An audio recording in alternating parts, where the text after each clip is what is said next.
Gracias por ser junto a nosotros en República. Llevamos consonancia del tema de esta mañana sobre la agenda medioambiental y el trabajo del Ministerio de Medio Ambiente y Recursos Naturales. Es un gusto para mí recibir al titular de esta institución, a la ministra Lina Pol, ministra de Medio Ambiente y Recursos Naturales. Qué gusto que nos acompañe, ministra, y es un agrado que esté en este set. Al contrario, muchísimas gracias, Carlos, por la invitación y muy buenos días a todos y a todas, y en especial un saludo en este Día Internacional de la Mujer a estas mujeres luchadoras extraordinarias que han marcado realmente pauta, que han marcado historia al permitirnos a las mujeres poder disfrutar algunos de los derechos que habían sido negados para nosotros. Ese es un momento en donde la lucha tiene que continuar, en donde todos tenemos que irnos convirtiendo al feminismo, hombres y mujeres, porque un mundo con igualdad de oportunidades, sin violencia en contra de las mujeres, es el mundo que debemos vivir. Totalmente de acuerdo con usted, ministra, y vamos a abordar un poco el trabajo que se ha desarrollado desde el Ministerio de Medio Ambiente e iniciar con uno de estos proyectos que ya se materializa en la agenda de las Naciones Unidas. Y en este momento en pantalla va a aparecer una nota que hemos tomado del diario El Mundo, en el cual se publica este proyecto de esta propuesta salvadoreña en Naciones Unidas sobre el decenio de Naciones Unidas para la restauración de ecosistemas. Si podemos ponerlo en pantalla en este momento, por favor, que nos permita contextualizar un poco lo que vamos a abordar en estos instantes. Si no está, bueno, lo ampliamos. Pero, ministra, ahí está. Entonces, esto es del diario El Mundo. Naciones Unidas adopta propuesta salvadoreña para salvar medio ambiente. Leo una frase nada más de esta nota. Se propone la restauración de ecosistemas con un enfoque holístico, lo que considera tendría implicaciones positivas que ayudarían a incrementar la seguridad alimentaria y la seguridad hídrica, además de contribuir a la conservación de la biodiversidad y a los esfuerzos de mitigación y adaptación al cambio climático y la reducción del riesgo a los desastres. Solo para tener una nota de referencia, ministra, pero coméntenos un poco cómo nace esta iniciativa del decenio de las Naciones Unidas para la restauración de ecosistemas 2021-2030, propuesta del gobierno de El Salvador. Pues mira, en realidad El Salvador ha avanzado muchísimo en el diseño e implementación de su propio programa de restauración de ecosistemas y paisajes. ¿Qué pasa? Que la mayoría del financiamiento climático va hacia los grandes países con enormes masas boscosas, porque son las que capturan más carbono de la atmósfera y por lo tanto los países del norte contribuyen, felizmente, ellos siguen contaminando, hacen grandes plantaciones boscosas en países muy grandes, Brasil, el Congo, China, Ecuador, Perú, etc. Y países como El Salvador, que somos los que enfrentamos los mayores efectos, los mayores impactos del cambio climático, estamos a nuestra suerte. Bueno, nosotros hemos trabajado en la agenda internacional durante estos años exigiendo, pidiendo, pero no solo llegando a los foros y por favor denos más dinero. Eso no está bien, no se logra nada, no se ve bien. Nosotros hemos dicho, queremos proponer y se puede cambiar las cosas. Hicimos un programa de restauración de ecosistemas y paisajes que fue ayudado por la Unión Internacional para la Conservación de la Naturaleza, por Alemania, por WRI, el World Research Institute. Bueno, fue así. Yo sé que hay muchísimos programas en que dicen hay que sembrar un árbol, hay que verlo crecer, hay que abrazarlo. Pero en realidad en este país necesitábamos saber dónde hay que hacerlo, con qué especies, cuáles técnicas nos iban a asegurar que esos árboles crecerían, cuánto cuesta, quién tiene que ponerlo, a quién beneficia, para que esos a los que beneficie sean socios en el programa de restauración. Y así hicimos un programa muy complejo, muy amplio, 49 técnicas de restauración probadas en territorio, un análisis financiero y de costos, un mapa de las zonas prioritarias de restauración, un listado de las especies que deben ser utilizadas en cada una de las áreas, etc. Un programa muy amplio y muy respetado a nivel internacional. Nos han invitado a Chile a presentar el programa de restauración, nos invitaron a una reunión con el príncipe Carlos de Inglaterra, que es un gran ambientalista. Entonces, fuimos ganando espacio y terreno en esto. En una de estas reuniones estábamos, y yo siempre digo que las mejores ideas surgen enfrente de una copa de vino, estábamos con la ministra de Ambiente de Alemania, la exministra Barbara Hendricks, su asesor Horst Pfeiffer, y yo. Entonces estábamos diciendo, mira, hemos avanzado mucho en el programa, pero los financiamientos siguen estando cerrados para nosotros. Entonces de nada me sirve tener un gran programa para que solo Alemania contribuya con nosotros, y Alemania lo ha hecho a través de la GIZ enormemente. Entonces, eso no es suficiente. Los otros fondos tienen que estar abiertos, los fondos donde van a haber muchos millones de dólares. Entonces la ministra y Horst Freiber, su asesor, dicen, bueno, Lina, ¿y por qué no proponemos una década de restauración para que todos los financiamientos se alineen a eso? Y dije, bueno, es una buena idea, hagámoslo, me parece, pensemos quién lo hace. Entonces, claro, ellos se quedan viendo y dice, bueno, Lina, es que así como que tiene que ser una mujer terca, empeñada, esa que no descansa hasta que no logra su objetivo. Y entonces yo dije, pero El Salvador, o sea, yo pensaba, yo no se los decía a ellos, ¿verdad? Pero yo pensaba, El Salvador, pequeño, sí, el apoyo del mundo, ups. Pero entonces, de verdad, yo soy de las que piensa que uno se lo tiene que creer. Uno tiene que creerse tanto o más que otros, o igual, no, nunca más. Pero tiene que creerse un actor fundamental, porque lo somos un gran país con gente que hace cosas extraordinarias. Y entonces empezamos a buscar los apoyos y empezamos a hablar con los directores de las instituciones de ONU Medio Ambiente. Entonces estaba el señor Erik Solheim, hablamos con la presidenta de la Asamblea General de Naciones Unidas, hablamos con el director general de la FAO, hablamos con las representantes de las 3 convenciones, todas mujeres, de la Convención de Diversidad Biológica, de Cambio Climático, y empezamos a ver el apoyo de todos y el decir, nos parece una buena idea. Lina, esto es una buena idea. Nos fuimos a una plataforma que se llama el Global Landscape Forum, es un foro de restauración a nivel global, ahí están los gurús de la restauración, y empezó a pegar mucho, así como, tienes razón, esto es lo que necesitamos, esto beneficia a todos los países, grandes y pequeños países no van a estar olvidados. Y nos fuimos a África, que es el más difícil, porque África es otra realidad y África en pleno nos apoya. Unión Europea después nos sigue apoyando, la América Latina, y empiezan todos los países a apoyarnos. Y bueno, debo decir como última cosa, el gran trabajo, la extraordinaria labor de nuestro embajador en la misión permanente de Nueva York, el señor Rubén Escalante Asbun, un extraordinario embajador, así me lo dijo la presidenta de la Asamblea General de Naciones Unidas. Tiene usted suerte de tener a este embajador acá en Nueva York, y gracias a él, que por cierto habla no sé cuántos idiomas, habla casi todo, habla hasta árabe, todos los idiomas de Naciones Unidas. Entonces, gracias a él logramos tener finalmente el consenso en la Asamblea General para aprobar la década de restauración de ecosistemas como una propuesta. Ahora, hasta Leonardo DiCaprio ha sacado un tuit a través de One Earth diciendo que está muy contento por la aprobación de la década. O sea, todo el mundo está a nivel internacional entusiasmado. Y al regresar me gustaría que hablemos, ministra, las implicaciones de este proyecto que tiene para las políticas públicas en medio ambiente en nuestro país, evidentemente la región, en América Latina, y este tema de cómo la restauración de ecosistemas tiene un beneficio favorable en la seguridad alimentaria, en los recursos hídricos y reducir los riesgos. Creo que es importante para nuestra audiencia hacer esta conexión entre estas variables. Una pausa, regresamos.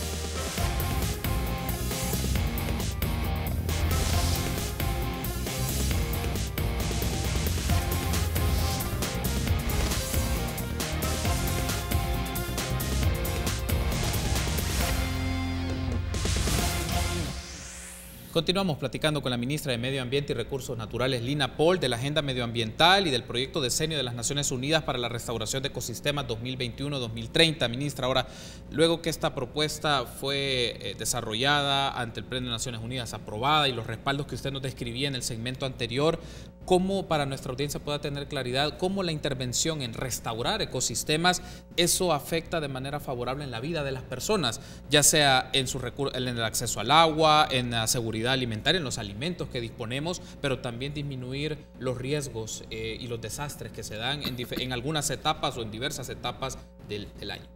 Efectivamente, mira, el punto es que países como los de nosotros, pequeños países, que además lo que tienen es un territorio muy intervenido con la agricultura, o sea, 3/4 partes de nuestro uso de suelo es un uso de suelo agrícola. Tú no puedes pensar solo, tienes que pensar, pero no solo en reforestar o no solo en ampliar la masa boscosa. Lo tenemos que hacer. Nosotros el último inventario tenemos un 38% de arborización en nuestro país. Es bueno, pero no es suficiente. Tenemos que aumentar por lo menos a la mitad del territorio. Pero en lo que pasa en la otra mitad del territorio tampoco se vale que se haga lo que sea, porque eso deteriora nuestros suelos, nuestra agua, etc. Para nosotros, si queremos ser resilientes al cambio climático, adaptados a esos efectos del cambio climático, preparados para eso que nos viene, y que nos viene cada año y que nos viene fuerte, debemos cambiar la forma en que hacemos la agricultura, cambiar la forma en que hacemos la producción. Ya no podemos, por ejemplo, estar quemando en la agricultura todos los suelos, usando agroquímicos bandera roja y envenenando las aguas que son nuestros reservorios. Ya vimos que el cambio climático nos está dejando sin agua, ya vimos que el cambio climático nos está deteriorando más los suelos. Y necesitamos seguridad alimentaria. Así que la restauración, que comprende reforestación, pero que también comprende cómo cambiamos las actividades productivas a actividades sostenibles, es la clave para un país como el nuestro. Entonces, cambiarle la mente a estas agencias que dan el financiamiento era fundamental. Porque de nada sirve que tengamos un gran programa, que estemos haciendo algunas acciones, si no tenemos el financiamiento en serio, internacional. La Amazonía se ha restaurado por la enorme cantidad de dinero que ha entrado a este proyecto de fortalecimiento del Amazonas. Pero nosotros también, aunque seamos país chiquito. Entonces, con esta década de restauración, el punto es que los líderes de esta década, además de El Salvador, son la FAO y ONU Medio Ambiente. Entonces ahora la FAO va a gestionar el dinero ya no solo para proyectos de agricultura, de seguridad alimentaria, no, ya sabe que para que haya seguridad alimentaria, que para que haya alimentos, que para que haya menos riesgo, tiene que hablar ya de agricultura sostenible, de agricultura amigable con el medio ambiente, de agricultura climáticamente inteligente, porque si no vamos a perder todos los años toda la producción agrícola y vamos a ir deteriorando más los suelos y nuestros agricultores van a ir empobreciéndose cada vez más. Lo que hay que romper es ese ciclo, la década de restauración, digamos, eso es lo que ve, cómo se ve de una manera más integral, más amplia y como restauración ecológica, reforestación, etcétera, y restauración productiva tienen que ir de la mano. Entonces implica esto, ministra, cambiar la filosofía de cómo a nivel económico, empresarial se trabaja el tema agrícola, y creo que a veces las resistencias pueden venir ahí, pero cómo también se puede generar estos mecanismos de persuasión, sensibilización o cambio de mentalidad de la producción agrícola y de las prácticas económicas y empresariales que van en detrimento del medio ambiente, pero que esto, además de que no es sostenible, nos va a afectar a todos. Yo creo que ese es uno de los desafíos que tiene el nuevo gobierno, pero ya tiene todo preparado para hacerlo. Porque tú, antes de exigirle a alguien que cambie, debes decirle cómo tiene que cambiar, a dónde tiene que cambiar, en qué forma tiene que cambiar. Eso ya está. Nosotros con el programa de restauración lo que hicimos fue definir el mapa de uso de suelo actual y lo que se conocen como transiciones. Bueno, si ahora hay esto, ¿a qué tiene que ir? Si ahora, por ejemplo, hay café de Bajío y los escenarios climáticos dicen, señor, en 15 años usted ya no va a poder sembrar café, por lo menos no esa variedad que está sembrando. Entonces nosotros decimos, tiene que haber una transición a café cacao. siembre cacao, porque ahora está muy rentable en el mercado internacional, etc. Pero no solo eso, nosotros tenemos una guía técnica para hacer la transición. ¿Qué necesita? ¿Qué es lo que, cómo tiene que hacerlo? ¿Qué especies son las que valen en su territorio? ¿Qué metodologías tienen que utilizar? ¿Qué cosas hay que hacer para que se infiltre el agua en el suelo y su producción sea mejor?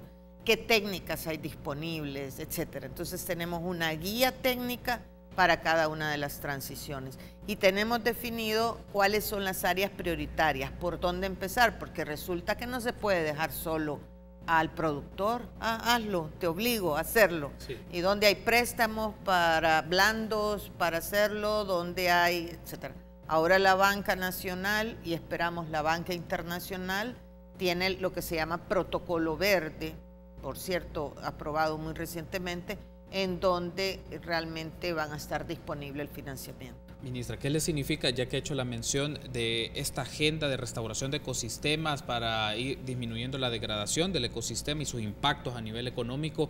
¿Qué le va a significar al nuevo gobierno en materia de proyectos y de compromisos? Algo que ya se ha trabajado y ya está aprobado y puesto en escena a nivel internacional, y fondos de financiamiento más sostenidos para proyectos en el tiempo. ¿Qué le va a significar al nuevo gobierno este decenio de Naciones Unidas sobre restauración de ecosistemas? Continuar la implementación, avanzar en el financiamiento. Hay ya varias puertas abiertas, ya tenemos financiamiento conseguido, un fondo verde del clima con 124 millones de dólares, un proyecto del fondo de adaptación con 20 millones de dólares, la casa o la puerta abierta para el fondo cooperativo para el carbono de los bosques, porque para acceder al fondo cooperativo del carbono de los bosques uno tiene que tener algo que en inglés se llama R package, el paquete R, que es como el resultado y es como su examen de graduación de que usted está listo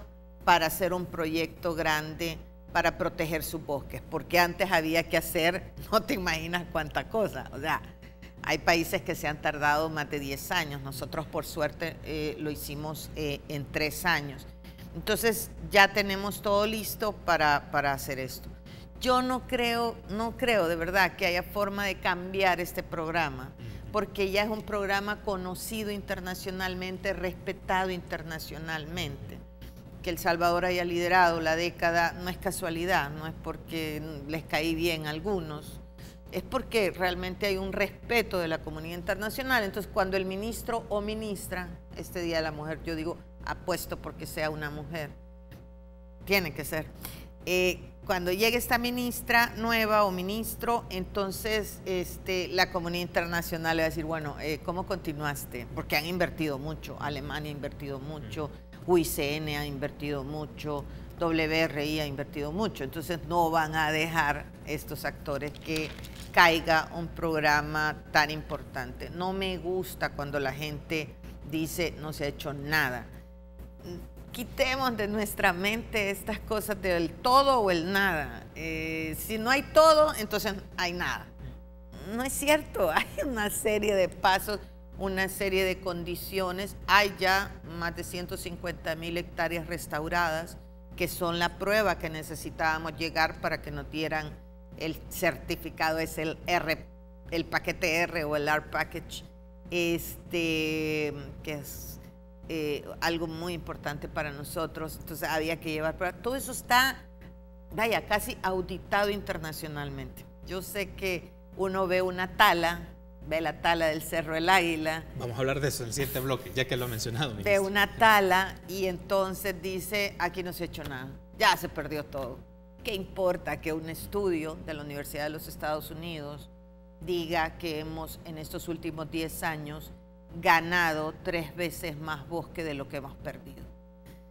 Entonces vemos una tala y decimos, se generaliza. Ahí está todo mal, esta ministra no ha hecho nada, es un verdadero fracaso. Yo digo, no importa por mí, yo ya me voy, o sea, olvídense de mí, es el país. Si uno refuerza eso, la comunidad internacional dirá, pues esto es toda mentira, este estudio de la Universidad de los Estados Unidos fue a saber de dónde. no le demos el financiamiento a este país. Cuidado con eso, ya, en serio, acribíenme si quieren por otras cosas, porque les caigo mal, etcétera.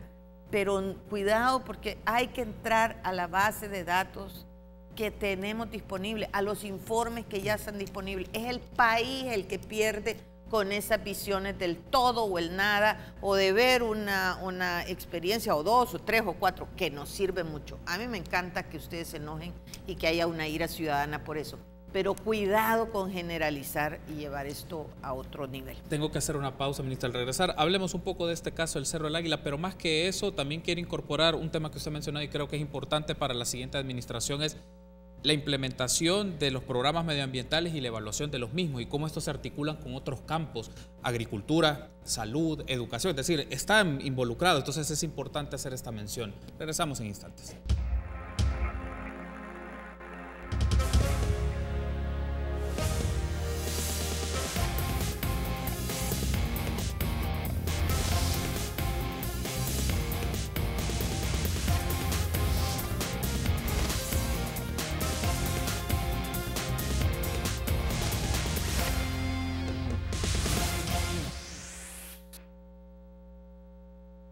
Sobre la agenda medioambiental en nuestro país y cuáles son las prioridades que también hay en políticas públicas que también va a afrontar el próximo gobierno. En este momento quiero pedir a producción que aparezcan en pantalla un titular publicado por la prensa gráfica sobre el caso del Cerro del Águila, para que nos sirva solo como un contexto del tema que vamos a continuar desarrollando con la ministra en este instante. Bien, este solo fue un titular que publicó la prensa gráfica ya hace unos días. Inspeccionan zona de tala en el Águila. Esta nota fue conocida, este hecho fue conocido a mediados de febrero, ministra, y para efectos algunas personas estarán claros o tienen referencia de este suceso, pero para ponerlo en contexto, ¿qué fue lo que ocurrió en el Cerro del Águila, en Coayúa, en Sonsonate? Y sobre todo también si esto tiene una implicación en una parte de esta zona conocida como un área natural protegida. Coméntenos un poco qué ocurrió ahí y qué implicación tiene este acto al tema medio ambiente.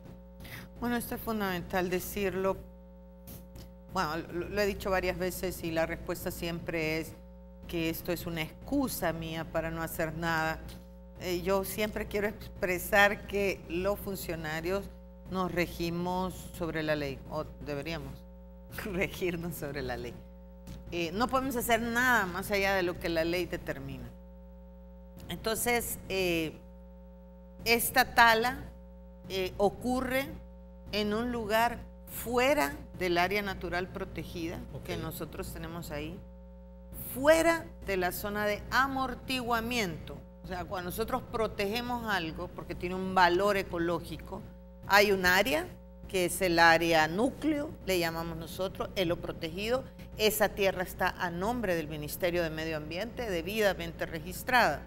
Pero siempre hay un área de influencia, porque cualquier actividad que se haga en eso que llamamos zona de amortiguamiento puede tener incidencia en la zona núcleo. La tala del Cerro del Águila está fuera del área protegida y fuera de la zona de amortiguamiento.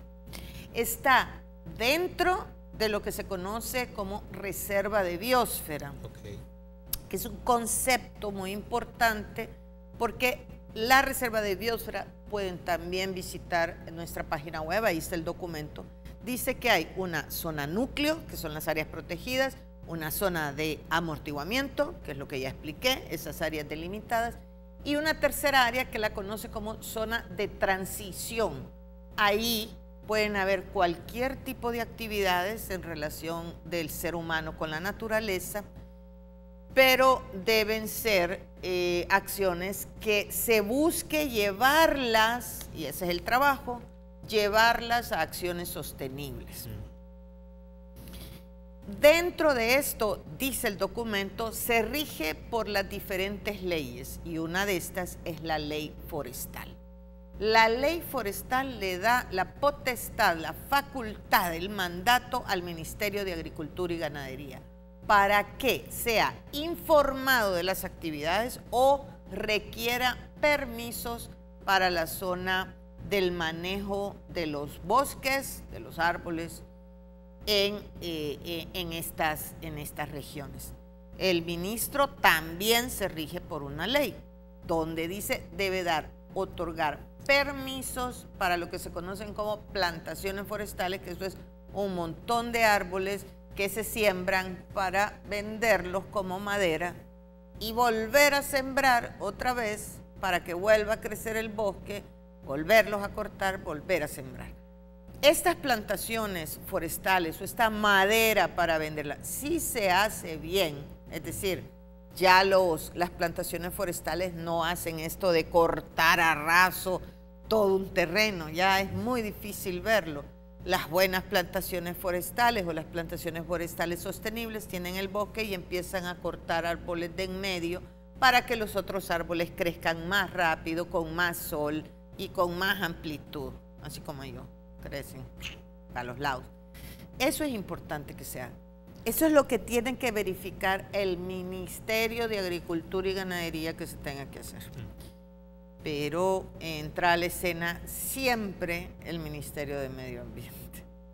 Y está bien, quiero decir, todos esperarían que el ver que esos permisos o de esas plantaciones esté el Ministerio en medio para asegurar que sea sostenible. Claro. Hombre, yo sé, pero la ley no lo permite. El ministro de Agricultura y yo trabajamos durante 2 años en cambiar la ley forestal. Ya está una propuesta de una nueva ley forestal en CAPRES, en Casa Presidencial. Nosotros esperamos que la envíen para que el siguiente gobierno tenga la ventaja, el siguiente ministro o ministra de Medio Ambiente tenga la ventaja.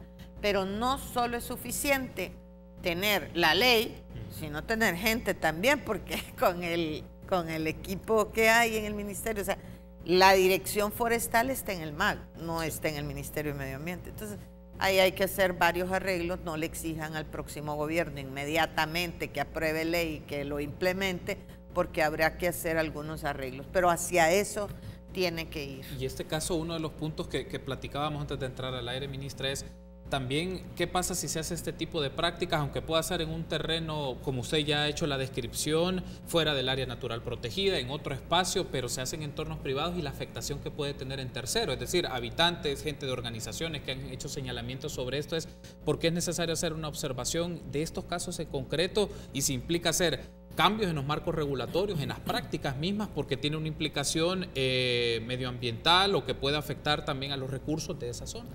Efectivamente, mira, nosotros tenemos mucha información en el ministerio, yo siempre he dicho a las instituciones, esta no es una zona donde está ubicada esta tala, no es una zona de muy alta recarga hídrica, es una zona de media recarga hídrica o media alta recarga hídrica. Importante, sí. Y los pobladores tienen razón de decir, nos gustaría que estuviera el mejor manejo posible. Habría que ver también si realmente los árboles que se cortaron son solo los que estaban establecidos en el permiso, si es que tienen permiso, o en la información que dieron, si es que dieron la información. Nosotros hemos dicho que estamos en toda la disponibilidad de contribuir con la Fiscalía, de hecho estamos haciendo la valoración del daño para el juez ambiental también en la zona del Cerro del Águila, y ahí estamos evaluando si los árboles son árboles de los que sembraron, maderables y no otros árboles.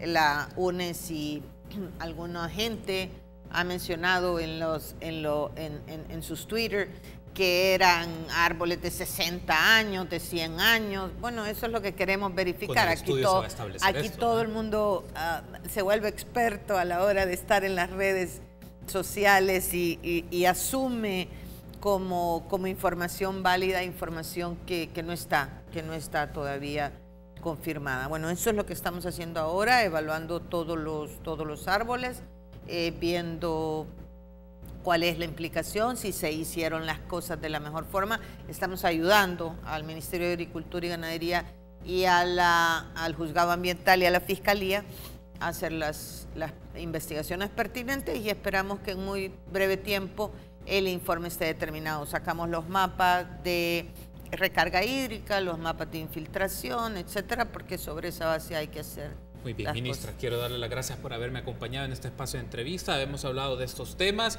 y espero nos podamos encontrar antes del 1 de junio para hacer una evaluación de los programas medioambientales, su implementación y qué reto significa también para la próxima administración llevar la secuencia sobre los programas y proyectos ya diseñados y también qué aspectos hay que trabajar y mejorar. Gracias, ministra. No, muchísimas gracias, Carlos. Yo espero que en la próxima entrevista podamos estar él o la nueva ministra y yo con mucho gusto estamos en toda la disposición de que el nuevo gobierno tenga el mayor de los éxitos, así es que estamos, eso es una orden también de nuestro presidente, con toda transparencia, toda la documentación de los procesos que se hacen, así es que estamos seguros que vamos a seguir cosechando muchos éxitos. Gracias, ministra, por haber tomado la invitación y habernos acompañado esta mañana en República. Y a ustedes también, amigos, ha sido un gusto. Nos encontramos el próximo lunes, 6:30. Buen fin de semana.